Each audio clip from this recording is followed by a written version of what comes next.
नमस्कार दर्शक मित्रों, हमारे सभी व्यूअर्स को होली की खूब खूब हार्दिक शुभकामनाएं। आपका जीवन सुखी रहे, संपन्न रहे।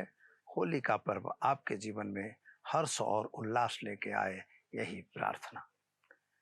आज हम जानते हैं कि होली पर्व वास्तव में जो मनाया जाता है तो कब मनाया जाता है। तो होलिका पर्व को मनाने का समय जो होता है फाल्गुन शुक्ल पक्ष की पूर्णिमा तिथि है।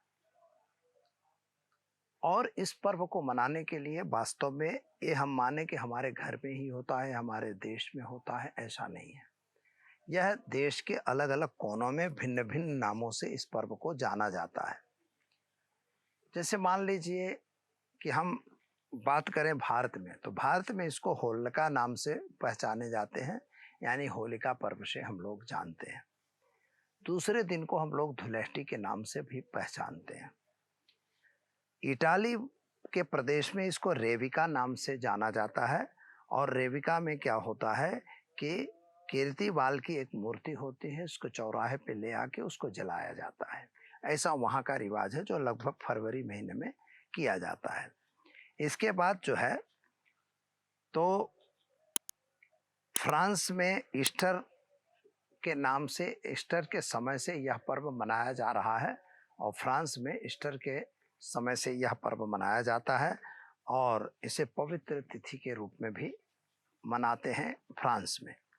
जर्मन में जो है सेंट जॉन के नाम से यह पर्व मनाया जाता है। उनके समय से यह पर्व चल रहा है, जिसमें एक लकड़ा काट के उसको जलाने का रिवाज बनाया गया है। जैसे अग्नि में जलाया जाता है, यानी हमारे यहाँ भी अग्नि होती है, वहाँ भी मतलब गाना बजाना, डांस वगैरह लोग सब करते हैं। दूसरी बात क्या है, जर्मनी में सेंट जॉन और के बाद से अग्नि की ही ज्वालाएं जलाई जाती हैं। स्वीडन, नॉर्वे में भी सद्धिरिवा के नाम से जलाया जाता है। और अमेरिका में हेलाइन के नाम से यह पर्व मनाया जाता है। उसमें भी अग्नि जलाई जाती है और साथ में लोग नाच गाना भी करते रहते हैं। इसका मतलब ये हुआ कि हर जगह यह पर्व मनाया जाता है। मित्रों, जैसे हमारे भारतवर्ष में देखें तो हमारे कुछ आदिवासी प्रदेश हैं जो गुजरात वगैरह में है, दाहोद वगैरह में है। वहाँ पर इसको गोल घेड़ो नाम से जाना जाता है। और यहाँ पर लड़कियाँ लड़कों को रोकती हैं, कुछ लकड़ी बनाते हैं और लकड़ी को ले जाके उसको, जो उसमें अन्न बांधा रहता है, तो लड़के छुड़ाते हैं। अगर लड़का छुड़ा लेता है तो शादी भी उसी में से कुछ फाइनल करता है, जो पसंद करे उससे शादी होती है। ऐसा कुछ रिवाज है। फिर इसके बाद जो है मणिपुर वगैरह में याओसोंग करके इसको, इसी पर्व को मनाया जाता है। धुलेहटी को पिचकारी के नाम से भी सुना जाता है, जाना जाता है। और पंजाब में होला महल्ला के नाम से इस पर्व को जानते हैं। और तमिलनाडु वगैरह में कमन पिंडई के नाम से इस पर्व को जानते हैं। इस तरह से हमारे भारतवर्ष में अलग अलग नामों से इसी पर्व को मनाया जाता है। यानी पर्व तो एक ही है, पर पूरी दुनिया में इस पर्व को अलग अलग रूप से मनाया जाता है।